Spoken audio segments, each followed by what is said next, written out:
Hi friends, welcome to Gcom P S C assistant prison ഓഫീസറിന്റെ smart revision സീരീസിലേക്ക് നിങ്ങൾക്ക് എല്ലാവർക്കും സ്വാഗതം. ഇന്ന് നമ്മളിവിടെ പുതിയൊരു സീരീസ് സ്റ്റാർട്ട് ചെയ്യുവാണ്. ഏപ്രിൽ 18 നടക്കാൻ പോകുന്ന അസിസ്റ്റന്റ് പ്രിസൺ ഓഫീസറിന് വേണ്ടിയിട്ടുള്ള ഒരു സീരീസാണ്.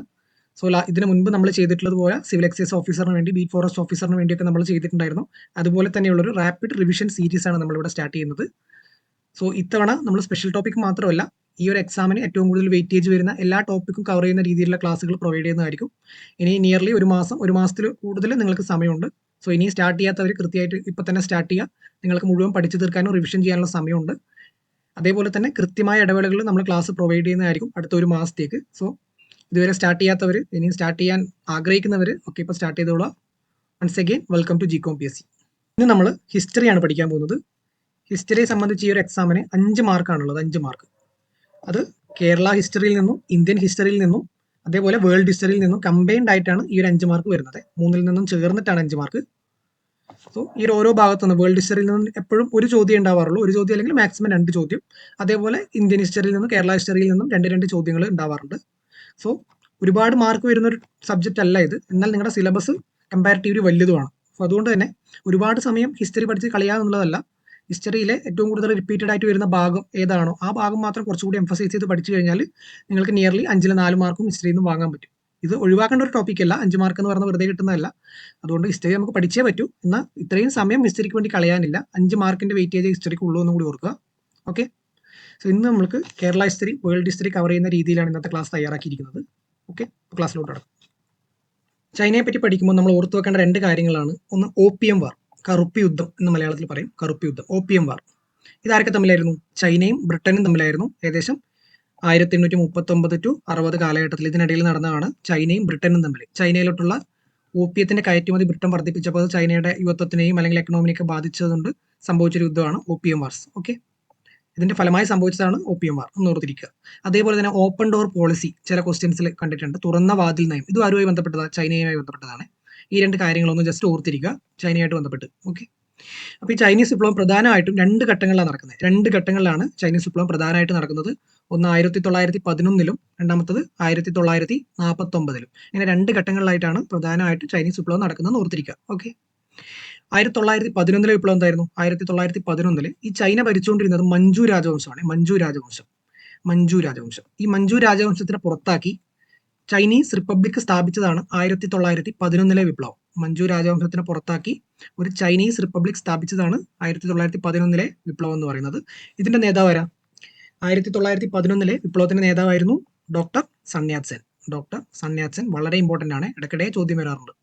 ഡോക്ടർ സൺ യാറ്റ് സെൻ, ഇദ്ദേഹം ചൈനീസ് വിപ്ലവത്തിന്റെ പിതാവ് എന്നറിയപ്പെടുന്നു. Doctor Sun Yat Sen. Doctor Sun Yat Sen ഓർത്തിരിക്കുക. ഇദ്ദേഹത്തിന്റെ പാർട്ടി ആയിരുന്നു ക്യുമിങ്താങ് പാർട്ടി. ക്യുമിങ്താങ് പാർട്ടി ആയിരുന്നു ഇദ്ദേഹത്തിന്റെ പാർട്ടി. Kuomintang party. ഇദ്ദേഹമാണ് first president of Chinese republic. Chinese റിപ്പബ്ലിക്കിന്റെ ആദ്യത്തെ പ്രസിഡന്റ് എന്ന് പറയുന്നത് ആരാ? സൺ യാറ്റ് സെൻ ആണ്. Doctor Sun Yat Sen. പിന്നെ ഏറ്റവും കൂടുതൽ ക്വസ്റ്റ്യൻസിൽ വരുന്നതാണ് ഇദ്ദേഹത്തിന്റെ ആശയം. ഇദ്ദേഹം പ്രചരിപ്പിച്ച ഒരു ആശയമാണ് സാൻ മിൻ ചുയി. സാൻ മിൻ ചുയി. എന്താ സാൻ മിൻ ചുയി? ദേശീയത, ജനാധിപത്യം, അതേപോലെ സോഷ്യലിസം. ഇതാണ് എന്ത്? സാൻ മിൻ ചുയി. ഇത് അങ്ങനെ തന്നെ ബൈഹാർട്ട് പഠിച്ചേക്കാം. ഇപ്പൊ 2026 നടന്ന എക്സാമിലും സാൻ മിൻ ചുയി എന്താണെന്ന് ചോദിച്ചിട്ടുണ്ട്. ഇത് അങ്ങോട്ടും ഇങ്ങോട്ടും മാറ്റിത്തരാം. ദേശീയത അതിന്റെ കൂടെ എന്തെങ്കിലും ഒരു എക്സ്ട്രാ ആഡ് ചെയ്തിട്ടോ അല്ലെങ്കിൽ എന്തെങ്കിലും ഒന്ന് മാറ്റിയിട്ടോ ഓപ്ഷൻ തരാം. കൃത്യമായിട്ട് ഇത് 3 പഠിച്ചു വെച്ചേക്കാം. ദേശീയത, ജനാധിപത്യം, സോഷ്യലിസം. ഓക്കെ, ഇതാണ് സാൻ മിൻ ചുയി. ഓക്കെ, അപ്പോൾ ആദ്യത്തെ ഈ ചൈനീസ് വിപ്ലവത്തിന് ശേഷം doctor Sun Yat Sen Chinese റിപ്പബ്ലിക്കിന്റെ ആദ്യത്തെ പ്രസിഡന്റായി അധികാരത്തിലെത്തി. അവിടുത്തെ മഞ്ചു രാജവംശത്തെ പുറത്താക്കി. ഓക്കെ, ഇത്രയും കാര്യങ്ങൾ കൃത്യമായിട്ട് മനസ്സിലായല്ലോ. ഇതിനുശേഷം അദ്ദേഹത്തിന്റെ മരണശേഷം 1925 ചിയാങ് കൈഷക് അധികാരത്തിലേക്ക് വന്നു. ചിയാങ് കൈഷക് 1925 സൺ യാറ്റ് സെന്നിന്റെ മരണത്തിന് ശേഷം അധികാരത്തിലേക്ക് വന്നു. ചിയാങ് കൈഷക് ഇദ്ദേഹമാണ് എന്ത് തുടങ്ങിയത്? മിലിറ്ററി ഡിക്റ്റേറ്റർഷിപ്പ് ചൈനയിൽ ആരംഭിച്ചത് ഇദ്ദേഹമാണ്. Military dictatorship. ഇദ്ദേഹം ഒരു ഡിക്റ്റേറ്റർ ആയിരുന്നു. ഓക്കെ. അതിനുശേഷം വിപ്ലവം നടന്ന് ഇദ്ദേഹത്തിനെ പുറത്താക്കി. ഇദ്ദേഹം എന്ത് ചെയ്തു? തായ്വാനിലോട്ട് കുടിയേറി. തായ്വാനിലേക്ക് പോയ ആൾക്കാരാണ് ഇദ്ദേഹത്തിന്റെ കൂടെയുള്ള ആൾക്കാരാണ് പിന്നീട് തായ്വാനിലേക്ക് പലായനം ചെയ്തത്. ഓക്കെ. സൺ യാറ്റ് സെന്നിന്റെ മരണശേഷം അധികാരത്തിൽ വരുന്ന ആളാണ് ചിയാങ് കൈഷക്. 1925 ചൈനീസ് റിപ്പബ്ലിക്കിന്റെ തലവനായി മാറി ചിയാങ് കൈഷക് സൺ യാറ്റ് സെന്നിന് ശേഷം. ഓക്കെ. ഇദ്ദേഹം എന്തായിരുന്നു എന്ന് വെച്ചാൽ ഇദ്ദേഹം ഒരു ഡിക്റ്റേറ്റർ ആയിരുന്നു, പൂർണ്ണമായിട്ടും ഡിക്റ്റേറ്റർ ആയിരുന്നു. ഇദ്ദേഹമാണ് ചൈനയിൽ മിലിറ്ററി ഡിക്റ്റേറ്റർഷിപ്പ് ആരംഭിച്ചത്. ചിയാങ് കൈഷക്. ഇതിനുശേഷം പിന്നീട് നടന്ന രണ്ടാം ചൈനീസ് വിപ്ലവത്തിൽ, മാവോയുടെ നേതൃത്വത്തിൽ നടന്ന രണ്ടാം ചൈനീസ് വിപ്ലവത്തിന്റെ ഫലമായി ചിയാങ് കൈഷക്കും സംഘവും എവിടേക്ക് പലായനം ചെയ്തു? തായ്വാനിലേക്ക് പലായനം ചെയ്തു. അദ്ദേഹം അവിടെ നിന്ന് ഓടിപ്പോകേണ്ടി വന്നു. ഓക്കെ, സോ അദ്ദേഹം ഒരു മിലിറ്ററി ഡിക്റ്റേറ്റർഷിപ്പാണ് ചൈനയിൽ നടപ്പാക്കിയെന്ന് ഓർത്തു വെക്കുക. അതേപോലെ സൺയാത്സെന്നിന്റെ മരണത്തിന് ശേഷമാണ് ഇദ്ദേഹം അധികാരത്തിൽ വന്നതെന്നും കൂടി ഓർത്തിരിക്കുക. ഓക്കെ, ഇനിയാണ് ചൈനയിലെ രണ്ടാം ഘട്ടം, 1949 കമ്മ്യൂണിസ്റ്റ് വിപ്ലവം. 1949 കമ്മ്യൂണിസ്റ്റ് വിപ്ലവം. ഇതിന്റെ നേതാവ് ആരാ? ഞാൻ പറഞ്ഞു, മാവോ സേതുങ് ആണ്. നിങ്ങൾ എല്ലാവരും കേട്ടിട്ടുണ്ടാവും, മാവോ എന്ന് കേട്ടിട്ടുണ്ടാവും. മാവോ സേതുങ്ങിന്റെ നേതൃത്വത്തിൽ രണ്ടാം കമ്മ്യൂണിസ്റ്റ് വിപ്ലവം നടന്നു 1949. ഓക്കെ, ചൈനയിൽ കമ്മ്യൂണിസ്റ്റ് പാർട്ടി ഫോം ചെയ്യുന്നത് 1921 ഓർത്തു വെക്കുക. 1921 ഡേറ്റ് അത്ര ഇമ്പോർട്ടൻ്റ് അല്ല, ബട്ട് വർഷം ഓർത്തിരിക്കുക. 1921 മാവോ സേതുങ്ങിന്റെ നേതൃത്വത്തിലായിരുന്നു ചൈനയിൽ എന്ത് നടന്നത്? ഐതിഹാസികമായ ലോങ് മാർച്ച് നടന്നത്. ലോങ് മാർച്ച് ഏകദേശം 12,000 കിലോമീറ്റർ നീളത്തിലുള്ള ഒരു ലോങ് മാർച്ച് നടന്നു ചൈനയിൽ മാവോ സേതുങ്ങിന്റെ നേതൃത്വത്തിൽ 1934. ലോങ് മാർച്ച് 1934 ആരുടെ അണ്ടറില? മാവോ സേതുങ്ങിന്റെ അണ്ടറിൽ. ഇത് കൃത്യമായിട്ട് പഠിച്ചു വെക്കണം. ഇത് എപ്പോഴും ചോദിക്കുന്ന ഒരു ഭാഗമാണ് long March. Okay, long March നടത്തി. അങ്ങനെ 1949 October 1 people republic of China നിലവിൽ വന്നു. 1949 മാവോ പ്രസിഡന്റ് ആയിക്കൊണ്ട് പീപ്പിൾ റിപ്പബ്ലിക് ഓഫ് ചൈന നിലവിൽ വന്നു 1949. ഓക്കെ, മാവോയുടെ പ്രശസ്തമായ ഒരു വാചകമാണ് അധികാരം തോക്കിൻ കുഴലിലൂടെ. എന്ന് പറയുന്നത് മാവോയുടെ പ്രശസ്തമായ ഒരു വാചകമാണ്. അതും കൂടി ഒന്ന് ഓർത്തിരിക്കുക. ഓക്കെ, അങ്ങനെ 1949 October 1 people republic of China നിലവിൽ വന്നു.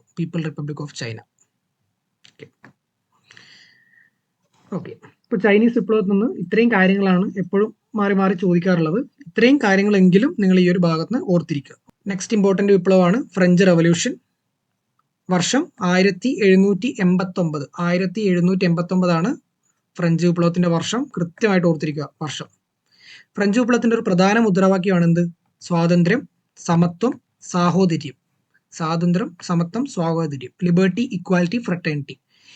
നമ്മുടെ ഇന്ത്യൻ ഭരണഘടനയുടെ പ്രിയാമ്പിൾ, ആമുഖത്തിൽ ഈ ഒരു 3 വേർഡ്സ് നിങ്ങൾക്ക് എടുത്തു നോക്കിയാൽ കാണാൻ പറ്റും. സ്വാതന്ത്ര്യം, സമത്വം, സാഹോദര്യം. ഇത് നമ്മൾ സോഴ്സ് ചെയ്തിരിക്കുന്നത് ഫ്രാൻസിൽ നിന്നാണ്. ഫ്രഞ്ച് വിപ്ലവത്തിന്റെ പ്രധാന മുദ്രാവാക്യമാണിത്. ഇവിടെ നിന്നാണ് നമ്മളത് സോഴ്സ് ചെയ്തിരിക്കുന്നത്. നമ്മുടെ ഭരണഘടനയുടെ ആമുഖം എടുത്ത് നോക്കിയാൽ ഈ 3 വേർഡ്സ് നിങ്ങൾക്ക് അവിടെ കാണാം. Liberty, equality, fraternity. Okay, French വിപ്ലവ സമയത്തെ രാജാവ്, ഫ്രാൻസിൽ ആ സമയത്ത് കുറച്ച് രാജാക്കന്മാർ ഉണ്ടായിരുന്നു. ബൂർബൺ രാജവംശമായിരുന്നു ഫ്രാൻസ് ആ സമയം ഭരിച്ചുകൊണ്ടിരുന്നത്. കുറച്ച് സൈക്കോ രാജാക്കന്മാർ ഉണ്ടായിരുന്നു ആ സമയത്ത്. വളരെ വലിയ ഏകാധിപതികളായിരുന്നു അവരൊക്കെ. കുറേയൊക്കെ സൈക്കോയും ആയിരുന്നു. അങ്ങനെ ഓർത്തിരിക്കുക. ഓക്കെ, ഫ്രഞ്ച് വിപ്ലവം നടക്കുന്ന സമയത്തെ രാജാവ് ആരാണെന്ന് ഇടയ്ക്ക് ചോദ്യം വരാറുണ്ട്. വിപ്ലവം നടക്കുന്ന സമയത്ത് ലൂയി 16 രാജാവ്. ലൂയി 16. മെയിനായിട്ട് 3 രാജാക്കന്മാരാണ് ഇതിൽ പഠിക്കാനില്ല. ലൂയി 14, 15, 16. ഫ്രഞ്ച് വിപ്ലവം നടക്കുന്ന സമയത്തെ രാജാവ് ആരാണെന്ന് ചോദിച്ചാൽ ലൂയി 16. ഫ്രഞ്ച് വിപ്ലവത്തിന്റെ ഫലമായിട്ട് ലൂയി 16 എന്ത് ചെയ്തു? വിപ്ലവകാരികൾ ഗില്ലറ്റിൻ എന്ന് പറയുന്ന യന്ത്രം ഉപയോഗിച്ചുകൊണ്ട് അപ്പം തന്നെ തട്ടി. വിപ്ലവം കഴിഞ്ഞപ്പോൾ തന്നെ തട്ടി. അതുകൊണ്ട് ലൂയി 16 16 അടിയന്തരം നടന്ന സമയമാണെന്ന് അങ്ങനെ എന്തെങ്കിലും ഓർത്തു വെച്ച് വിപ്ലവ സമയത്തെ രാജാവ് ആരാണെന്ന് നിങ്ങളൊന്ന് ലിങ്ക് ചെയ്യുക. ഓക്കെ, അതേപോലെ ഫേമസ് ആണ് അദ്ദേഹത്തിന്റെ ഭാര്യയും. മേരി ആന്റോണിയറ്റ് ഫേമസ് ആവാനുള്ള കാരണം എന്താ? മേരി ആന്റോണിയറ്റിന്റെ ഫേമസ് ആയിട്ടുള്ള ഒരു വേർഡായിരുന്നു എന്താ? ഫ്രഞ്ച് വിപ്ലവ സമയത്ത് നിങ്ങൾക്ക് കഴിക്കാൻ റൊട്ടി ഇല്ലെങ്കിൽ എന്താ, നിങ്ങൾക്ക് കേക്ക് കഴിച്ചൂടെ എന്ന് പറയുന്ന ആളായിരുന്നു മേരി ആന്റോണിയറ്റ്. അതുകൊണ്ട് തന്നെ ഇവരെ വിശേഷിപ്പിക്കുന്നത് എന്താ? സുന്ദരിയാണ്. മേരി ആന്റോണിയറ്റ് ഭയങ്കര സുന്ദരിയാണ്. അപ്പോൾ സുന്ദരിയാണ്, എന്നാൽ ശൂന്യമായ തലച്ചോറിന്റെ ഉടമ എന്നാണ് മേരി ആന്റോണിയറ്റിനെ എല്ലാവരും വിശേഷിപ്പിക്കാറ്. ഓക്കെ, ജസ്റ്റ് ഒന്ന് ഓർത്തിരിക്കുക. ലൂയി 16 വിപ്ലവ സമയത്തെ രാജാവെന്ന് കൃത്യമായിട്ട് ഓർത്തിരിക്കുക. ഫ്രഞ്ച് വിപ്ലവവുമായി ബന്ധപ്പെട്ട മെയിൻ ആയിട്ടുള്ള അല്ലെങ്കിൽ വിപ്ലവത്തിന്റെ തുടക്കം എന്ന് പറയുന്നത് ബാസ്റ്റിൻ കോട്ടയുടെ പതനമാണ്. Fall of Bastin. ഇത് എപ്പോഴാണ് നടക്കുന്നത്? ബാസ്റ്റിൻ കോട്ടയുടെ പതനം 1789 ജൂലൈ 14. 1789 ജൂലൈ 14. ഓക്കെ, ഈ ഫ്രാൻസിന്റെ രാജവംശത്തിന്റെ പ്രതീകമാണ് ഈ ബാസ്റ്റിൻ ജയിൽ എന്ന് പറയുന്നത്. വലിയൊരു ജയിലാണ് ബാസ്റ്റിൻ ജയിൽ. ഈ ജയിലിന്റെ തകർച്ചയാണ് ഫ്രഞ്ച് വിപ്ലവത്തിന്റെ തുടക്കം. ഈ നടന്ന ദിവസം 1789 ജൂലൈ 14 ഇതാണ് എന്ത് ഫ്രാൻസിന്റെ നാഷണൽ ഡേ എന്ന് പറയുന്നത് ജൂലൈ 14ആണ്. അതും ഒന്ന് ഇതിന്റെ കൂട്ടത്തിൽ ഓർത്തിരിക്കുക. ജൂലൈ 14 ഫ്രാൻസിന്റെ നാഷണൽ ഡേ. ഫ്രഞ്ച് വിപ്ലവവുമായി ബന്ധപ്പെട്ട് ഇമ്പോർട്ടൻ്റ് ആയിട്ട് പഠിക്കേണ്ട കുറച്ച് ചിന്തകരും അവരുടെ ഇമ്പോർട്ടൻ്റ് ആയിട്ടുള്ള കുറച്ച് ആശയങ്ങളും ഉണ്ട്. അതിൽ ഫേമസ് ആയിട്ടുള്ള 3 പേരാണ് വോൾട്ടയർ, പിന്നെ റൂസോ, അതേപോലെ Montesquieu. Voltaire, Rousseau, Montesquieu. French വിപ്ലവത്തിന്റെ പ്രവാചകൻ എന്നറിയപ്പെടുന്ന ആളാണ് റൂസോ. ഫ്രഞ്ച് വിപ്ലവത്തിന്റെ പ്രവാചകൻ എന്നറിയപ്പെടുന്ന ആളാണ് റൂസോ. റൂസോനെ പറ്റി എപ്പോഴും ചോദ്യം വരുന്ന അദ്ദേഹത്തിന്റെ പ്രധാന കൃതി എന്താ? Social contract. സോഷ്യൽ കോൺട്രാക്ട് റൂസോയുടെ പ്രധാനപ്പെട്ട ഒരു കൃതിയാണ്. ഭരിക്കുന്നവനും ഭരിക്കപ്പെടുന്നവനും തമ്മിലുള്ള ഒരു എഗ്രിമെന്റ് ആണ് ഈ ഭരണാധികാരികൾ എന്ന് പറയുന്നതാണ് സോഷ്യൽ കോൺട്രാക്ട്. ഓക്കെ. അതേപോലെ റൂസോയുടെ ഫേമസ് ആയിട്ടുള്ള ഒരു വാചകമാണ് മനുഷ്യൻ സ്വതന്ത്രനായി ജനിക്കുന്നു, എന്നാൽ എല്ലായിടത്തും അവൻ ചങ്ങലക്കെട്ടിലാണ് എന്ന് പറയുന്നത് റൂസോയുടെ ഫേമസ് ആയിട്ടുള്ള ഒരു വാചകമാണ്. അതും നിങ്ങളൊന്ന് ഓർത്തു വെക്കുക. ഓക്കെ. അപ്പോൾ റൂസോനെ പറ്റി ഓർക്കുമ്പോൾ നിങ്ങൾ ഓർക്കേണ്ട കാര്യങ്ങൾ ഫ്രഞ്ച് വിപ്ലവത്തിന്റെ പ്രവാചകനാണ്. അതേപോലെ തന്നെ സോഷ്യൽ കോൺട്രാക്ട് അദ്ദേഹത്തിന്റെ ഫേമസ് ആയിട്ടുള്ള കൃതിയാണ്. അതേപോലെ അദ്ദേഹത്തിന്റെ ഒരു ഫേമസ് വാചകമാണ് മനുഷ്യൻ സ്വതന്ത്രനായി ജനിക്കുന്നു, എന്നാൽ എല്ലായിടത്തും അവൻ ചങ്ങലക്കെട്ടിലാണ് എന്ന് പറയുന്നത്. ഓക്കെ, ഇത്രയും ക്ലിയർ ആണല്ലോ? ഓക്കെ. പിന്നെ ആരെയാ പറഞ്ഞേ? മൊണ്ടസ്ക്യൂ. മൊണ്ടസ്ക്യൂവിനെ പറ്റി ചോദ്യം വരുന്നത് മൊണ്ടസ്ക്യൂവിന്റെ കൃതിയാണ് spirit of laws. The spirit of laws അല്ലെങ്കിൽ നിയമങ്ങളുടെ അന്തസത്ത എന്നും മലയാളത്തിൽ വരാറുണ്ട്. അങ്ങനെയും കൂടെ ഒന്ന് ഓർത്തിരിക്കുക. സ്പിരിറ്റ് ഓഫ് ലോ അല്ലെങ്കിൽ നിയമങ്ങളുടെ അന്തസത്ത. ഇതാരാണ്? മൊണ്ടസ്ക്യൂ ആണ്. മൊണ്ടസ്ക്യൂ. ഈ 2 പേരെ പറ്റി ഒന്ന് കൃത്യമായിട്ട് ഓർത്തിരിക്കുക. മൊണ്ടസ്ക്യൂ, റൂസോ, പിന്നെ വോൾട്ടയർ. ഇതെല്ലാം ഫ്രഞ്ച് വിപ്ലവവുമായി ബന്ധപ്പെട്ട ചിന്തകരാണെന്നും കൂടി ഓർത്തു വെക്കുക. ഓക്കെ. പിന്നെ ഞാൻ നേരത്തെ പറഞ്ഞു അവിടുത്തെ സൈക്കോ രാജാക്കന്മാരെ പറ്റി. അപ്പൊ അവരായതുകൊണ്ട് തന്നെ അവരെല്ലാം വലിയ ഏകാധിപതികളല്ലേ. അപ്പൊ അവർ വിചാരിക്കുന്നത് എന്താ? അവർ തന്നെയാണ് സ്റ്റേറ്റ്, അവരതാണ് ഈ രാജ്യം, അവരതാണ് ഈ സ്റ്റേറ്റ് എന്നാണ് വിചാരിക്കുന്നത്. അപ്പൊ ലൂയി 14 ഒരു പ്രധാനപ്പെട്ട വേർഡാണ് ഐ ആം ദ സ്റ്റേറ്റ്. ഞാനാണ് രാഷ്ട്രം എന്ന് പറഞ്ഞതാരാ? Louis 14 Louis 14. ലൂയി 15 എന്ത് പറഞ്ഞു? എനിക്ക് ശേഷം പ്രളയം, ആഫ്റ്റർ മീ ദ ഡെലൂജ് എന്ന് പറഞ്ഞതാരാ? ലൂയി 15. 14 ഞാനാണ് സ്റ്റേറ്റ് എന്ന് പറഞ്ഞു. അവരുടെ അത് കഴിഞ്ഞ് വന്നാണല്ലോ 15. അപ്പൊ അതേ തോട്ടായിരിക്കുമല്ലോ അദ്ദേഹത്തിന്. അദ്ദേഹം എന്ത് പറഞ്ഞു? എനിക്ക് ശേഷം പ്രളയം എന്ന് പറഞ്ഞു. ലൂയി 16 വല്ലതും പറയുന്നതിന് മുമ്പേ അവർ എന്ത് ചെയ്തു? തട്ടിക്കളഞ്ഞു. ഓക്കെ. വിപ്ലവ സമയത്തെ രാജാവായിരുന്നു ലൂയി 16. ഓക്കെ, ഇത്രയും ഭാഗങ്ങൾ ക്ലിയർ ആണല്ലോ? ഫ്രാൻസുമായി ബന്ധപ്പെട്ട് പിന്നെ വരുന്ന ചോദ്യങ്ങളാണ് ഫ്രാൻസിൽ നിലനിന്നിരുന്ന നികുതികൾ. ഇതൊരു ഫേമസ് 3 നികുതികൾ നിങ്ങൾക്ക് പഠിക്കാനുണ്ട്. തിതെ, തലെ, അതേപോലെ ഗബല്ലെ. തിതെ, തലെ, ഗബല്ലെ. ഇങ്ങനെ 3 ടാക്സുകൾ ഫ്രാൻസിൽ ആ സമയത്ത് ഭയങ്കര ഫേമസ് ആയിരുന്നു. ഇത് നിങ്ങൾക്ക് പഠിക്കണം. ഇത് തിതെ, തലെ എന്തുമായി ബന്ധപ്പെട്ടതാണ്, അല്ലെങ്കിൽ ഗബല്ലെ ഇത് എന്തുമായി ബന്ധപ്പെട്ടിരിക്കുന്നു? നികുതിയുമായി ബന്ധപ്പെട്ടിരിക്കുന്നു, അങ്ങനെ ചോദ്യം വരാം. അല്ലെങ്കിൽ ഏത് വിപ്ലവവുമായി ബന്ധപ്പെട്ടിരിക്കുന്നു എന്ന് ചോദ്യം വരാം. സോ അതൊന്ന് കൃത്യമായിട്ട് ഓർത്തിരിക്കുക. ഫ്രാൻസിൽ ആ സമയത്ത് നിലനിന്നിരുന്ന 3 നികുതികളാണ് തിതെ, തലെ, ഗബല്ലെ. ഗബല്ലെ എന്താ? ഉപ്പിന് മേൽ ചുമത്തിയിരിക്കുന്ന ഒരു നികുതിയാണ് ഗബല്ലെ. ഗബല്ലെ. ഓക്കെ. അതേപോലെ തന്നെ നമ്മൾ സ്കൂളുകൾക്ക് പഠിച്ചിട്ടുണ്ടാവും, ഫ്രാൻസിൽ നിലനിന്നിരുന്ന ഒരു വ്യവസ്ഥ എന്ന് പറയുന്നത് 3 എസ്റ്റേറ്റുകളായിട്ടാണ് അവിടുത്തെ ആൾക്കാരെ ക്ലാസിഫൈ ചെയ്തിരുന്നത്. 3 എസ്റ്റേറ്റുകളായിട്ട്. ഒന്നാമത്തെ എസ്റ്റേറ്റിൽ ആരൊക്കെയായിരുന്നു? പുരോഹിതന്മാർ. പുരോഹിതന്മാർ ഫസ്റ്റ് എസ്റ്റേറ്റിൽ, അതേപോലെ പ്രഭുക്കന്മാർ സെക്കൻഡ് എസ്റ്റേറ്റിൽ. തേർഡ് എസ്റ്റേറ്റിലാണ് ബാക്കിയുള്ള എല്ലാ ആൾക്കാരും, എഴുത്തുകാരായാലും ജോലിക്കാരായാലും അധ്യാപകരായാലും ഇവരൊക്കെ വരുന്നത്, സാധാരണക്കാരൊക്കെ വരുന്നത് എവിടെയാ? തേർഡ് എസ്റ്റേറ്റിലാണ്. Third estate. അതേപോലെ ഈ ഫസ്റ്റും സെക്കൻഡും ഉള്ള എസ്റ്റേറ്റിലെ ആൾക്കാർ നികുതി പിരിച്ചിരുന്നത് ആരിൽ നിന്നാണ്? തേർഡ് എസ്റ്റേറ്റിൽ നിന്നാണ്. ഓക്കെ. തേർഡ് എസ്റ്റേറ്റിലെ ആൾക്കാർക്ക് വോട്ടിംഗ് റൈറ്റ്സ് ഒന്നും ഉണ്ടായിരുന്നില്ല. കാരണം ഫസ്റ്റും സെക്കൻഡും അവർക്കാണല്ലോ ഭൂരിപക്ഷം ഉള്ളത്. അതുകൊണ്ട് തേർഡ് എസ്റ്റേറ്റിന് വോട്ടിംഗ് റൈറ്റ്സും കാര്യങ്ങളൊന്നും ഉണ്ടായിരുന്നില്ല. ഫ്രാൻസിന്റെ ഭരണത്തിൽ വലിയ പങ്കാളിത്തം ഒന്നും ഉണ്ടായിരുന്നില്ല. ഓക്കെ. ഓക്കെ. ഫ്രഞ്ച് വിപ്ലവവുമായി ബന്ധപ്പെട്ട് പിന്നീട് നടന്ന ഒരു ഇമ്പോർട്ടന്റ് കാര്യമാണ് ടെന്നീസ് കോർട്ട് ഓത്ത് അല്ലെങ്കിൽ ടെന്നീസ് കോർട്ട് പ്രതിജ്ഞ. ടെന്നീസ് കോർട്ട് പ്രതിജ്ഞ. ഓക്കെ. ടെന്നീസ് കോർട്ട് പ്രതിജ്ഞ. അതായത് ഈ വിപ്ലവവുമായി ബന്ധപ്പെട്ട് എല്ലാവരും കൂടി ഒരു ടെന്നീസ് കോർട്ടിൽ ഒത്തുകൂടുകയും ഫ്രാൻസിന് ഒരു ഭരണഘടന ഉണ്ടാക്കിയതിനു ശേഷം മാത്രമേ നമ്മൾ ഇവിടുന്ന് പിരിയൂ എന്നുകൂടി പ്രതിജ്ഞ ചെയ്തതാണ് ഈ ടെന്നീസ് കോർട്ടിൽ വെച്ച്. ഇത് നടന്നത് 1789 ജൂൺ 20 കൃത്യമായിട്ട് ഓർക്കുക. Tennis court. ഇത് കൃത്യമായിട്ട് എപ്പോഴും ചോദ്യം വരാറുണ്ട്. ടെന്നീസ് കോർട്ട് ഓത്ത് ഫ്രഞ്ച് വിപ്ലവവുമായി ബന്ധപ്പെട്ടതാണ്. 1789 ജൂൺ 20 നടന്നതെന്നും കൂടി ഓർക്കുക. സോ ഫ്രഞ്ച് വിപ്ലവത്തിന്റെ ഫലമായിട്ട് എന്ത് സംഭവിച്ചു? അവിടുത്തെ രാജവാഴ്ച അവസാനിച്ചു. ഫ്രാൻസിലെ രാജവാഴ്ച അവസാനിച്ചു. ഫ്രഞ്ച് റിപ്പബ്ലിക് സ്ഥാപിതമായി. ഇതിന് ഫലമായിട്ട്, ഫ്രഞ്ച് വിപ്ലവത്തിന് ഫലമായിട്ട് ഫ്രഞ്ച് റിപ്പബ്ലിക്കിൽ സ്ഥാപിതമായി. അതിനുശേഷം ആര് അധികാരത്തിൽ വന്നു?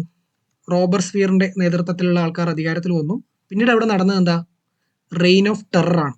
രാജാവിനെ രാജാവിൻ്റെ ലോയലായിട്ടുള്ള ആൾക്കാരെ മുഴുവൻ തട്ടിക്കളഞ്ഞു, രാജാവിനെയും തട്ടിക്കളഞ്ഞു. ഇങ്ങനെ ആയിരക്കണക്കിന് ആൾക്കാരെ ഈ ഗില്ലറ്റിൻ എന്ന് പറയുന്ന യന്ത്രം ഉപയോഗിച്ച് കൊന്നു കളഞ്ഞു ഫ്രാൻസിൽ. ഈ ഒരു സംഭവത്തിനെയാണ് എന്ത് പറയുന്നത്? റെയിൻ ഓഫ് ടെറർ എന്ന് പറയുന്നത്. Reign of terror. വിപ്ലവത്തിന് ശേഷം ഫ്രാൻസ് കണ്ടത് ക്രൂരമായ കൊലപാതകങ്ങളായിരുന്നു. ഓക്കെ. ഇതിനെല്ലാം ശേഷം പിന്നീട് ഫ്രാൻസിൽ അധികാരത്തിൽ വരുന്ന ഇമ്പോർട്ടൻ്റ് ആയിട്ടുള്ള ഒരു ഭരണാധികാരിയാണ് Napoleon Bonaparte. Napoleon Bonaparte. Okay. ആധുനിക ഫ്രാൻസിന്റെ ജസ്റ്റീനിയൻ എന്നുള്ള അറിയപ്പെടുന്ന ആരാ?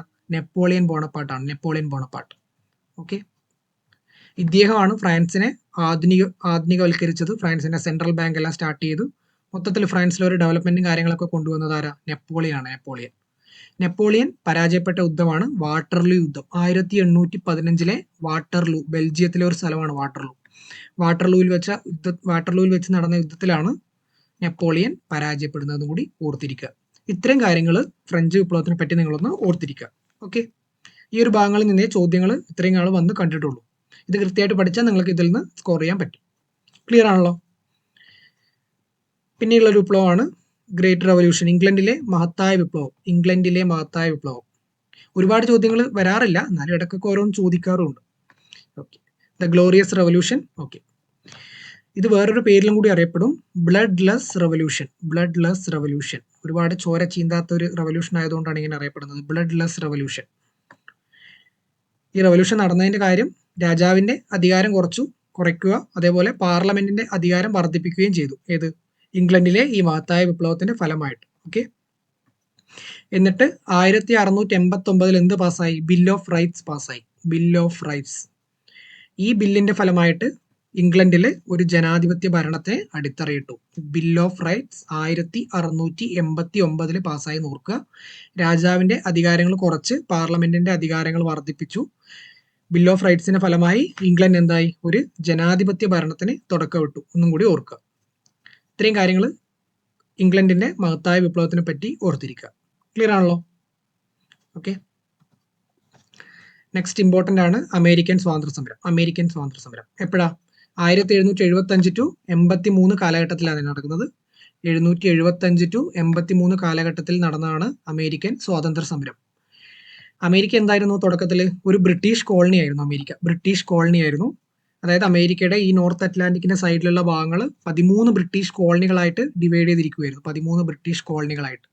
ഈ കോളനികൾ ബ്രിട്ടീഷ് കോളനി വാഴ്ചക്കെതിരെ സ്വാതന്ത്ര്യം നേടിയെടുക്കാൻ വേണ്ടി നടത്തിയ പോരാട്ടമാണ് അമേരിക്കൻ സ്വാതന്ത്ര്യ സമരം. ഓക്കെ. അമേരിക്കൻ സ്വാതന്ത്ര്യ സമരത്തിന്റെ പ്രധാനപ്പെട്ട ഒരു മുദ്രാവാക്യമാണ് എന്ത്? No taxation without representation. പ്രാതിനിധ്യമില്ലാതെ നികുതിയില്ല. ഓക്കെ. ഇത് ആരാണ് ഈ മുദ്രാവാക്യം നൽകിയത്? James Otis. ഇതും ഇമ്പോർട്ടൻ്റ് ആണ്. പ്രാതിനിധ്യമില്ലാതെ നികുതിയില്ല എന്ന് പറഞ്ഞ മുദ്രാവാക്യം സംഭാവന ചെയ്തത് ആരാ? ആരുടെ വകയായിരുന്നു? ജെയിംസ് ഓട്ടിസ് ആയിരുന്നു ഈ മുദ്രാവാക്യം നൽകിയത്. ഇത് അമേരിക്കൻ സ്വാതന്ത്ര്യ സമരത്തിന്റെ ഇമ്പോർട്ടൻ്റ് മുദ്രാവാക്യമാണ്. എന്ത്? No taxation without representation. Okay. Clear ആണല്ലോ? ഓക്കെ. അപ്പൊ ഇതുമായിട്ട് ബന്ധപ്പെട്ട് എപ്പോഴും ചോദ്യം വരുന്ന ഒരു ഭാഗമാണ് ബോസ്റ്റൺ ടീ പാർട്ടി. നടന്ന എപ്പോഴാ? 1773. 1773 ബോസ്റ്റൺ ടീ പാർട്ടി. എന്താ ബോസ്റ്റൺ ടീ പാർട്ടിയിൽ സംഭവിച്ചത്? അതായത് ഈ കോളനികളിലേക്ക് ഒരു ഷിപ്പിൽ മുഴുവൻ 300ഓളം തേയിലപ്പെട്ടികൾ അവിടുത്തെ പ്രതിഷേധക്കാർ എന്ത് ചെയ്തു? ഈ തേയിലയുടെ നികുതി വർദ്ധിപ്പിച്ചതിന്റെ പ്രതിഷേധ ഫലമായിട്ട് ഈ തേയിലപ്പെട്ടികൾ എടുത്ത് കടലിലേക്ക് എറിഞ്ഞു. ഈ ഒരു സംഭവമാണ് എന്ത്? ബോസ്റ്റൺ ടീ പാർട്ടി എന്നറിയപ്പെടുന്നത്. ബോസ്റ്റൺ ടീ പാർട്ടി അമേരിക്കൻ സ്വാതന്ത്ര്യ സമരത്തിന് തുടക്കം കുറിച്ചൊരു സംഭവമാണ് Boston Tea Party. 1773. 1776 America Continental Congress ചേർന്നു. രണ്ടാം കോണ്ടിനെന്റൽ കോൺഗ്രസ് ചേർന്നു. 1776 ജൂലൈ 4 എന്ത് ചെയ്തു? സ്വാതന്ത്ര്യ പ്രഖ്യാപനം നടത്തി. 1776 ജൂലൈ 4 അമേരിക്ക സ്വാതന്ത്ര്യ പ്രഖ്യാപനം നടത്തി. ഡിക്ലറേഷൻ ഓഫ് ഇൻഡിപെൻഡൻസ് എപ്പോഴാ? 1776 ജൂലൈ 4. ഈ പ്രഖ്യാപനം തയ്യാറാക്കിയതാരാ? തോമസ് ജെഫേഴ്സണും ബെഞ്ചമിൻ ഫ്രാങ്ക്ലിനുമാണ് എന്ത്? അമേരിക്കയുടെ സ്വാതന്ത്ര്യ പ്രഖ്യാപനം എഴുതി തയ്യാറാക്കിയത്. അതും കൂടി ഒന്ന് ഓർത്തിരിക്കണേ. ഈ സ്വാതന്ത്ര്യ പ്രഖ്യാപനം എഴുതി തയ്യാറാക്കിയത് തോമസ് ജെഫേഴ്സണും ബെഞ്ചമിൻ ഫ്രാങ്ക്ലിനുമാണ്. അപ്പം ഇങ്ങനെ അവർ സ്വാതന്ത്ര്യം പ്രഖ്യാപിച്ച് അതിനുശേഷം അമേരിക്കയുടെ ആദ്യത്തെ പ്രസിഡന്റായിട്ട് ആര് വന്നു? അമേരിക്കയുടെ സൈന്യത്തിന്റെ തലവനായിട്ട് ജോർജ് വാഷിങ്ടണിനെ തെരഞ്ഞെടുത്തു. George Washington. ഓക്കെ. അമേരിക്കയുടെ ആദ്യത്തെ പ്രസിഡന്റ് ആരാ? George Washington. ഓക്കെ. അതേപോലെ ഈ കോളനികളൊക്കെ സമരത്തിന് പ്രേരിപ്പിച്ച ഒരു ഇമ്പോർട്ടൻ്റ് ആയിട്ടുള്ള ഒരു ലഘുലേഖയായിരുന്നു കോമൺ സെൻസ് എന്ന് പറയുന്ന ഒരു ലഘുലേഖ. Common sense. ഇതാരുടെയായിരുന്നു? തോമസ് പെയിൻ്റെതാണ് common sense. Thomas Paine. Thomas നല്ലൊരു കോമൺ സെൻസുള്ള ഒരു മനുഷ്യനാണെന്ന് ഓർക്കുക. തോമസ് പെയിൻ്റെതാണ് കോമൺ സെൻസ്. Okay okay. അപ്പൊ ഇങ്ങനെ അമേരിക്ക സ്വാതന്ത്ര്യ പ്രഖ്യാപനമൊക്കെ നടത്തി. 1783 ബ്രിട്ടനുമായിട്ട് ഒരു കരാറിൽ ഏർപ്പെട്ടു. എന്താണ് കരാർ? പാരീസ് ഉടമ്പടി. പാരീസ് ഉടമ്പടിയിലൂടെ ബ്രിട്ടൻ അമേരിക്കയുടെ സ്വാതന്ത്ര്യം അംഗീകരിച്ചു. 1783 എന്ത്? പാരീസ് ഉടമ്പടി. ഓക്കെ. പിന്നെ അമേരിക്കൻ സ്വാതന്ത്ര്യ സമരമായിട്ട് ബന്ധപ്പെട്ട ചോദ്യങ്ങൾ വരുന്നത് ഇങ്ങനെയൊക്കെയാണ്. മെർക്കാന്റിലിസ്റ്റ് ലോ ഇത് എന്തുമായിട്ട് ബന്ധപ്പെട്ടിരിക്കുന്നു? അല്ലെങ്കിൽ കോണ്ടിനെന്റൽ കോൺഗ്രസ് ഇപ്പൊ ഞാൻ പറഞ്ഞില്ലേ, അത് എന്തുമായിട്ട് ബന്ധപ്പെട്ടിരിക്കുന്നു? ഇങ്ങനെയൊക്കെ ചോദിക്കാറുണ്ട്. ഇതൊക്കെ എന്താ? അമേരിക്കൻ സ്വാതന്ത്ര്യ സമരവുമായി ബന്ധപ്പെട്ട കാര്യങ്ങളാണെന്ന് ഓർത്തിരിക്കുക. ഓക്കെ. മെർക്കാന്റിലിസ്റ്റ് ലോ എന്ന് വെച്ചാൽ അമേരിക്കയിലോട്ടുള്ള ട്രേഡ്, അല്ലെങ്കിൽ അമേരിക്കയിൽ നിന്ന് കോളനികളിലോട്ട്, അല്ലെങ്കിൽ കോളനികളിൽ നിന്നും ബ്രിട്ടനിലോട്ടൊക്കെ എന്താ, ബ്രിട്ടന്റെ ട്രേഡ് മാർക്ക് വെച്ച സാധനങ്ങളെ കൊണ്ടുപോകാൻ പാടുള്ളൂ, അവർ പറയുന്ന ഷിപ്പിൽ മാത്രമേ കൊണ്ടുപോകാൻ പാടുള്ളൂ. ഇങ്ങനെ കുറെ നിയമങ്ങൾ ഉണ്ടായിരുന്നു. ഇതിനൊക്കെയായിരുന്നു എന്ത് പറയുന്നത്? മെർക്കാന്റിലിസ്റ്റ് ലോസ് എന്ന് പറയുന്നത്. ഓക്കെ. ഇത്രയും കാര്യങ്ങൾ അമേരിക്കൻ സ്വാതന്ത്ര്യ സമരത്തിൽ നിന്നും ഓർത്തിരിക്കുക. Okay. Next Russian revolution. Russian revolution എപ്പോഴാ? 1917 റഷ്യൻ റവല്യൂഷൻ. ഏറ്റവും ലാസ്റ്റാണ് നടന്നതെന്ന് ഓർക്കുക. ഈ ഒരു റവല്യൂഷൻസിൽ ഇപ്പം നമ്മൾ പഠിച്ചതിൽ വെച്ച് ഏറ്റവും ലാസ്റ്റാണ് നടന്നത്. റഷ്യ ഭരിച്ചുകൊണ്ടിരുന്ന ആരാ? സാർ ചക്രവർത്തിയായിരുന്നു. സാർ ചക്രവർത്തിമാരായിരുന്നു. സാർ ചക്രവർത്തിമാർ. ഇവർക്കെതിരെ നടന്ന വിപ്ലവമാണ് എന്ത്? റഷ്യൻ വിപ്ലവം. ഇതിന്റെ മറ്റൊരു പേര് ഒക്ടോബർ വിപ്ലവം, അല്ലെങ്കിൽ ബോൾഷെവിക് വിപ്ലവം എന്നൊക്കെ അറിയപ്പെടാറുണ്ട്. ബോൾഷെവിക് വിപ്ലവം. റഷ്യൻ വിപ്ലവത്തിന്റെ പ്രധാനപ്പെട്ട നേതാവാണ് ആര്? ലെനിൻ. ലെനിൻ ഏത് പാർട്ടിയായിരുന്നു? ബോൾഷെവിക് പാർട്ടിയായിരുന്നു. ബോൾഷെവിക്. ഇതുകൂടാതെ ഒരു പാർട്ടി കൂടി ഉണ്ടായിരുന്നു. ഏതാ? മെൻഷെവിക്. മെൻഷെവിക്കിന്റെ ലീഡർ ആരായിരുന്നു? അലക്സാണ്ടർ കെരൻസ്കി ആയിരുന്നു. ബോൾഷെവിക്കിന്റെ ലീഡർ ലെനിൻ ആയിരുന്നു. ലെനിൻ. ഓക്കെ. അപ്പൊ ഈ വിപ്ലവ സമയത്ത് റഷ്യ ഭരിച്ചുകൊണ്ടിരുന്ന സാർ രാജാവ് ആരായിരുന്നു? നിക്കോളാസ് രണ്ടാമൻ. നിക്കോളാസ് രണ്ടാമനായിരുന്നു റഷ്യ വിപ്ലവ സമയത്ത് ഭരിച്ചുകൊണ്ടിരുന്നത്. നിക്കോളാസ് രണ്ടാമൻ. നേരത്തെ ഫ്രഞ്ച് വിപ്ലവത്തിന്റെ സമയത്ത് ആരായിരുന്നു? ലൂയി 16. ഓക്കെ. സോ ഇതിന്റെ ആശയ സ്രോതസ്, ഈ വിപ്ലവത്തിന് വേണ്ടിയിട്ടുള്ള ആശയങ്ങൾ കൊടുത്ത ആരാ? കാറൽ മാർക്സും എംഗൽസും. ദാസ് ക്യാപിറ്റൽ നിങ്ങൾ എല്ലാവരും കേട്ടിട്ടുണ്ടാവും. കാറൽ മാർക്സിന്റെയും എംഗൽസിന്റെയും കമ്മ്യൂണിസ്റ്റ് ആശയങ്ങളായിരുന്നു ഈ സമരക്കാർക്ക്, വിപ്ലവക്കാർക്കെല്ലാം എന്ത് കൊടുത്തത്? ധൈര്യം കൊടുത്തത്, ആശയം കൊടുത്തത്. ഓക്കെ. ദാസ് ക്യാപിറ്റൽ കാൾ മാർക്സിന്റെ പ്രധാനപ്പെട്ട കൃതിയാണ് ദാസ് ക്യാപിറ്റൽ. സോ അങ്ങനെ ലെനിൻ പ്രസിഡന്റ് ആയിട്ട് ഒക്ടോബർ വിപ്ലവത്തിന് ശേഷം അധികാരത്തിൽ വന്നു. 1922 സോവിയറ്റ് യൂണിയൻ നിങ്ങൾ കേട്ടിട്ടുണ്ടാവില്ലേ? സോവിയറ്റ് യൂണിയൻ അധികാരത്തിൽ വന്നു, രൂപീകൃതമായെന്നും കൂടി ഓർത്തിരിക്കുക. 1922. ഓക്കെ. ഇത്രയും കാര്യങ്ങൾ റഷ്യൻ വിപ്ലവത്തിൽ നിന്നും ഓർത്തിരിക്കുക. Okay okay. ഇനി നമുക്ക് വേൾഡ് ഹിസ്റ്ററി ഭാഗത്ത് നിന്ന് വന്ന പ്രീവിയസ് ഇയർ ക്വസ്റ്റ്യൻസ് ഒന്ന് വർക്കൗട്ട് ചെയ്ത് നോക്കാം. ഇത്രയും കാര്യങ്ങൾ നിങ്ങൾ പഠിച്ചു. ഇനി ക്വസ്റ്റ്യൻസ് എങ്ങനെയാണെന്ന് കൂടി നോക്കാം. ആദ്യത്തെ ക്വസ്റ്റ്യൻ എന്താ? ചൈനയിലെ ലോങ് മാർച്ച് ആരുമായി ബന്ധപ്പെട്ടിരിക്കുന്നു? ലോങ് മാർച്ച് ഞാൻ ചൈനീസ് വിപ്ലവം പറഞ്ഞു, വളരെ ഇമ്പോർട്ടന്റ് ആണെന്ന് പറഞ്ഞു. ഇത് നടന്നത് എപ്പോഴാണ്? 1934. ആരുമായി ബന്ധപ്പെട്ടിരിക്കുന്നു? ഡി ആണ് ഉത്തരം. മാവോ സേ തുങ്ങുമായിട്ട് ബന്ധപ്പെട്ടിരിക്കുന്നു. മാവോ ആണ് ലോങ് മാർച്ച് നടത്തിയത്.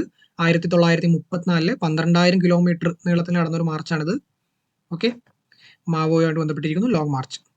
വ്യാവസായിക വിപ്ലവത്തിന് നേതൃത്വം നൽകിയ യൂറോപ്യൻ രാജ്യം. വ്യാവസായിക വിപ്ലവം എവിടെയാണ് നടന്നത്? വ്യാവസായിക വിപ്ലവം അത് നമ്മളിപ്പോൾ പറഞ്ഞിട്ടില്ല, പക്ഷെ നിങ്ങൾക്ക് എല്ലാവർക്കും അറിയാം എവിടെയാണ്? ബ്രിട്ടനിലാണ് നടന്നിരുന്നത് വ്യാവസായിക വിപ്ലവം. ബ്രിട്ടൻ. താഴെ കൊടുത്തിട്ടുള്ളവയെ കാലഘടനാ അടിസ്ഥാനത്തിൽ ക്രമീകരിക്കുക. ഫ്രഞ്ച് വിപ്ലവം, റഷ്യൻ വിപ്ലവം, അമേരിക്കൻ സ്വാതന്ത്ര്യ സമരം, ഇംഗ്ലണ്ടിലെ വിപ്ലവം. ഓക്കെ. ഫ്രഞ്ച് വിപ്ലവം എപ്പോഴാണ് നടന്നത്? 1789. അതേപോലെ റഷ്യൻ വിപ്ലവം എപ്പോഴാണ്? 1917. ഞാൻ നേരത്തെ പറഞ്ഞു റഷ്യൻ വിപ്ലവമായിരുന്നു ഈ വിപ്ലവത്തിൽ ഏറ്റവും അവസാനം നടന്നതെന്ന് പറഞ്ഞില്ലേ. അപ്പൊ അവസാനം ഏതായിരിക്കും? 3 ആയിരിക്കും അവസാനം. 3 വരുന്ന എത്ര ഓപ്ഷൻ ഉണ്ട് ഇവിടെ? 1, 2. ഓക്കെ. ഏറ്റവും ആദ്യം വളരെ നേരത്തെ നടന്ന ഏതായിരുന്നു? ഇംഗ്ലണ്ടിലെ മഹത്തായ വിപ്ലവമായിരുന്നു. 1698 കാലഘട്ടത്തിലായിരുന്നു നടന്നത്. ഓക്കെ. അപ്പൊ അതായിരിക്കും ആദ്യം വരിക. 2. ഓക്കെ. 2ലും 2 തന്നെയാണ് വരുന്നത്. ഓക്കെ. 2ലും 2 തന്നെയാണ് വരുന്നത്. ബാക്കി 2 ഓപ്ഷൻസ് നമ്മൾ കട്ട് ചെയ്ത് കളഞ്ഞു. ഓക്കെ. ഇനി നമുക്ക് ഏതൊക്കെയുള്ളത്? 4ഉം 1ഉം. അമേരിക്കൻ സ്വാതന്ത്ര്യ സമരവും ഫ്രഞ്ച് വിപ്ലവവും. ഓക്കെ. അമേരിക്കൻ സ്വാതന്ത്ര്യ സമരം എപ്പോഴായിരുന്നു? 75 to 83 കാലഘട്ടത്തിലായിരുന്നു. എന്നാൽ ഫ്രഞ്ച് വിപ്ലവം എപ്പോഴായിരുന്നു? 1789 കാലഘട്ടത്തിലായിരുന്നു. അപ്പോൾ ആദ്യം ഏത് വരും? അമേരിക്കൻ സ്വാതന്ത്ര്യ സമരം വരും. 4. അതിനുശേഷം ഫ്രഞ്ച് വിപ്ലവം, അതിനുശേഷമാണ് എന്ത്? റഷ്യൻ വിപ്ലവം. അപ്പോൾ ഉത്തരം എന്താ? സി ആണ് ഉത്തരം. സി. ഓക്കെ. സാൻ മിൻ ചുയി ഇവ എന്താണ്? ഞാൻ പറഞ്ഞില്ലേ ഇത് ഇങ്ങനെ തന്നെ ചോദിക്കും, പല എക്സാമുകളിലും ഇങ്ങനെ തന്നെ വന്നിട്ടുണ്ട്. അതല്ലെങ്കിൽ ദേശീയത, ജനാധിപത്യം, സോഷ്യലിസം ഇങ്ങനെ തന്നിട്ട് ഇത് എന്താണ് ബന്ധപ്പെട്ടിരിക്കുന്നതെന്ന് ചോദിക്കും. അങ്ങനെ വേണം തിരിച്ചും ചോദിക്കാം. ഇത് ആരുമായി ബന്ധപ്പെട്ടിരിക്കുന്നു? സൺയാറ്റ് സെന്നുമായിട്ട് ബന്ധപ്പെട്ടിരിക്കുന്നു. സാൻ മിൻ ചുയി എന്താ? ദേശീയത, ജനാധിപത്യം, സോഷ്യലിസം. എ ആണ് ഉത്തരം. ഓക്കെ. ചൈനീസ് റിപ്പബ്ലിക്കിന്റെ ആദ്യ പ്രസിഡന്റ് ആരാ? മാവോ ആണോ? അല്ല, സൺയാത്സെൻ ആണ്. സൺയാത്സെൻ ചൈനീസ് റിപ്പബ്ലിക്കിന്റെ. പീപ്പിൾ റിപ്പബ്ലിക് ഓഫ് ചൈനയുടെ ആദ്യ പ്രസിഡന്റ് ആണ് ആര്? Mao. Okay. Okay. In Memoriam എന്ന ചിത്രം ഏത് സംഭവവുമായി ബന്ധപ്പെട്ടിരിക്കുന്നു? ഇത് ആക്ച്വലി വേൾഡ് ഹിസ്റ്ററിയുമായി ബന്ധപ്പെട്ടതല്ല, പക്ഷേ ഓപ്ഷൻസിൽ വേൾഡ് ഹിസ്റ്ററിയുടെ ഓപ്ഷൻസ് ഉള്ളതുകൊണ്ടാണ് ഈ ക്വസ്റ്റൻ ഇവിടെ ആഡ് ചെയ്തിരിക്കുന്നത്. ഇൻ മെമ്മോറിയം എന്ന ചിത്രം ഇതിപ്പോൾ ലേറ്റസ്റ്റ് ആയിട്ടുള്ള ഒരു എക്സാമിൽ വന്നൊരു ചോദ്യമാണ്. ഇത് ഏതുമായി ബന്ധപ്പെട്ടിരിക്കുന്നു? 1857 ഒന്നാം സ്വാതന്ത്ര്യ സമരവുമായി ബന്ധപ്പെട്ടിരിക്കുന്നു എന്ന് ഓർക്കുക. 1857 ഒന്നാം സ്വാതന്ത്ര്യ സമരവുമായി ബന്ധപ്പെട്ടിരിക്കുന്ന ഒരു ചിത്രമാണെന്ന് ഓർക്കുക. ഓക്കെ. In Memoriam. താഴെ കൊടുത്തിരിക്കുന്ന സംഭവങ്ങളെ അവ നടന്ന വർഷവുമായി ചേരുംപടി ചേർക്കുക. ഓക്കെ. ബോസ്റ്റൺ ടീ പാർട്ടി എപ്പോഴാണ് നടന്നത്? Boston Tea Party 1773. American Continental കോൺഗ്രസിന്റെ സ്വാതന്ത്ര്യ പ്രഖ്യാപനം എപ്പോഴാണ് നടന്നത്? 1776. രണ്ടാം കോണ്ടിനെന്റൽ കോൺഗ്രസ് കൂടി സ്വാതന്ത്ര്യ പ്രഖ്യാപനം നടത്തി. പാരീസ് ഉടമ്പടി പ്രകാരമാണ് എന്ത്? അമേരിക്ക സ്വതന്ത്രമായെന്ന് ബ്രിട്ടൻ അംഗീകരിച്ചത് പാരീസ് ഉടമ്പടിയിലാണ്. ഇത് എപ്പോഴാണ് നടന്നത്? 1783. ടെന്നീസ് കോർട്ട് പ്രതിജ്ഞ ഫ്രഞ്ച് വിപ്ലവവുമായി ബന്ധപ്പെട്ടത് എപ്പോഴാണ് നടന്നത്? 1789. അപ്പൊ ഏതൊക്കെയാ? 4D, 3C. ഓപ്ഷൻ ഏതാ? Option A. ഓക്കെ. കണ്ടില്ലേ, ക്വസ്റ്റ്യൻസ് എപ്പോഴും ഡയറക്റ്റ് ചോദ്യങ്ങളേ ഉള്ളൂ. ഈ ഓരോ സംഭവം എപ്പോൾ നടന്നു, അതിന്റെ കൃത്യമായിട്ടുള്ള വർഷം, ലീഡർ ആരാ, ഇതൊക്കെ ഓർത്തിരുന്നാൽ കൃത്യമായിട്ട് വേൾഡ് ഹിസ്റ്ററിയിൽ നിന്ന് വരുന്ന 1-2 മാർക്ക് നിങ്ങൾക്ക് കിട്ടും. ഓക്കെ. ബോസ്റ്റൺ ടീ പാർട്ടി പിന്നെയും ചോദ്യം കണ്ടില്ലേ, ഏതുമായി ബന്ധപ്പെട്ടിരിക്കുന്നു? അമേരിക്കൻ സ്വാതന്ത്ര്യ സമരവുമായി ബന്ധപ്പെട്ടിരിക്കുന്നു. ആധുനിക ഫ്രാൻസിന്റെ ജസ്റ്റീനിയൻ, മോഡേൺ ഫ്രാൻസിന്റെ ആണ് ആരാ? ഫ്രാൻസിനെ ആധുനികവൽക്കരിച്ച ആരാ? നെപ്പോളിയൻ ആണ്. നെപ്പോളിയൻ. ആധുനിക ഫ്രാൻസിലെ ജസ്റ്റീനിയൻ എന്ന് വിളിക്കുന്ന ചക്രവർത്തി നെപ്പോളിയൻ ആണ്. നെപ്പോളിയൻ. ചുവടെ തന്നിട്ടുള്ളവയിൽ നിന്ന് ശരിയായ ജോഡി കണ്ടെത്തുക. ചുവടെ തന്നിട്ടുള്ളവയിൽ ലൈഫ് വീക്കിലി, സാവോ താവോ ഫെൻ കേട്ടിട്ടുണ്ടോ നിങ്ങൾ? കേട്ടിട്ടില്ല, അറിയില്ല. ഓക്കെ. അടുത്ത ചോദ്യം എടുക്കുക. എന്താ അടുത്ത ഓപ്ഷൻ നോക്കുക. Long march, Sun Yat Sen. ശരിയാണോ? ലോങ് മാർച്ച് ആരാ? മാവോ ആണ്. ഇത് തെറ്റി, ഈ ജോഡി തെറ്റാണ്. എനിക്ക് ശേഷം പ്രളയം എന്ന് പറഞ്ഞതാരാ? ലൂയി 15. ശരിയാണോ? ശരിയാണ്. ഞാനാണ് രാഷ്ട്രം എന്ന് പറഞ്ഞത് ലൂയി 14. എനിക്ക് ശേഷം പ്രളയം എന്ന് പറഞ്ഞത് ലൂയി 15. ഓക്കെ. സോഷ്യൽ കോൺട്രാക്ട് ആരാ? വോൾട്ടയർ ആണോ? അല്ല, റൂസോ ആണ്. സോഷ്യൽ കോൺട്രാക്ട് റൂസോയുടേതാണ്. റൂസോ. അപ്പൊ ഏതൊക്കെയാ തെറ്റ്? ശരിയായ ജോഡിയെ കണ്ടെത്തുന്നുണ്ട്. ഏതൊക്കെയാ ശരി? 1. ഏതൊക്കെയാ ശരി? 3. ഒന്നും നമുക്ക് ഡൗട്ട് ഉണ്ടെന്നല്ലേ പറഞ്ഞല്ലേ? ഓക്കെ, നമുക്ക് ഓപ്ഷൻസ് നോക്കാം. 4 തെറ്റാണല്ലോ, അപ്പോൾ ബി തെറ്റി. അതേപോലെ തന്നെ ഓപ്ഷൻ 3 ശരിയാണ്. 3 എല്ലാത്തിലും ഉണ്ട്. ഓക്കെ, 3 എല്ലാത്തിലും ഉണ്ട്. 2 ലോങ് മാർച്ച് തെറ്റല്ലേ? 2 തെറ്റാണ്. അപ്പോൾ 2 ഏതൊക്കെയുള്ള ഓപ്ഷൻസ് അങ്ങ് എലിമിനേറ്റ് ചെയ്തേക്ക്. 2ന്റെ ഇത് കളഞ്ഞു. പിന്നെ ഇതിലെ 2 എയിലും ഉണ്ട്. പിന്നെ ബാക്കിയുള്ള എന്താ? ഡി. അപ്പോൾ നിങ്ങൾക്ക് ഇവിടെ ഒന്നാമത്തെ ഓപ്ഷൻ അറിയില്ല. ലൈഫ് വീക്കിലി, സാവോ താവോ ഫെൻ ആണെന്ന് അറിയില്ലെങ്കിൽ പോലും നിങ്ങൾക്ക് ഇവിടെ ഉത്തരത്തിലോട്ട് എത്താലോ. നിങ്ങൾക്കൊരു കാര്യം തെറ്റാണെന്ന് കറക്റ്റ് നിങ്ങൾക്ക് കൃത്യമായിട്ട് അറിയാം. സോഷ്യൽ കോൺട്രാക്ട് റൂസോ അല്ല, ഈ ഒരു ജോഡി തെറ്റാണെന്ന് നിങ്ങൾക്ക് അറിഞ്ഞു കഴിഞ്ഞാൽ അതുള്ള ഓപ്ഷൻസ് അങ്ങ് എലിമിനേറ്റ് ചെയ്തേക്കുക. ഓക്കെ. അപ്പോൾ നിങ്ങൾക്ക് എല്ലാം വായിച്ചു നോക്കേണ്ട ആവശ്യം വരില്ല. എലിമിനേറ്റ് ചെയ്ത് തന്നെ ഉത്തരത്തിലോട്ട് എത്താൻ പറ്റും. അപ്പോൾ ഇതിന്റെ ഉത്തരം എന്താ? ഡി ആണ് ഉത്തരം. ഡി. ഓക്കെ. പ്രാതിനിധ്യമില്ലാതെ നികുതിയില്ല, നോ ടാക്സേഷൻ വിത്തൗട്ട് റെപ്രസെന്റേഷൻ ഏതുമായി ബന്ധപ്പെട്ടതാ? അമേരിക്കൻ സ്വാതന്ത്ര്യ സമരവുമായിട്ട് ബന്ധപ്പെട്ടതാണ്. No taxation without representation. Okay. അപ്പോൾ ഇത്രയും ഭാഗങ്ങൾ നിങ്ങൾക്ക് ക്ലിയർ ആയി എന്ന് വിചാരിക്കുന്നു. ഇനി നമുക്ക് കേരള ഹിസ്റ്ററിയെ പറ്റിയുള്ള ഭാഗങ്ങളാണ് പഠിക്കാനുള്ളത്. സോ മറ്റൊരു ക്ലാസ്സിൽ നമുക്ക് കാണാം. Thank you.